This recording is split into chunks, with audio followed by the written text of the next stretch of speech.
మీరందరు చూసే ఉంటారు కదా ఎప్పుడో ఒకసారి ఐబొమ్మలో. మరి ఆంటీ కూడా చూసే ఉంటది.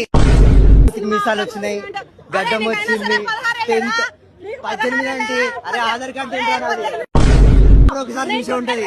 అది పక్క. మీరున్నోళ్ళు ఆంటీ, మీరున్నోళ్ళు 100 రూపీస్ బిర్యానీ కొనక ముందు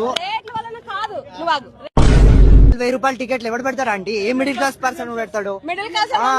100 రూపాయలకే ఉన్నాయి టికెట్లు. లేదండి చూపారా అండి? అంటే ఐమాక్స్ టికెట్ ఎంత తెలుసా ఒకటి? అవునండి. గోకుల్ థియేటర్ కి వెళ్ళరా 100 రూపాయల టికెట్. మెడల్ తెగేసా ఆంటీ, మెడల్ తెగేసా ఆంటీ. 100 రూపాయలు పెట్టి బిర్యానీ తింటారా? 100 రూపాయలు పెట్టి ఓటీ తింటారా?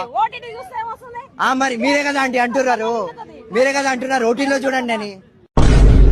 ఇప్పుడు 100 కోట్లు రెమ్యునరేషన్ తీసుకున్నటువంటి హీరో సినిమా లాస్ అయితే రిటర్న్ ఇస్తాడు.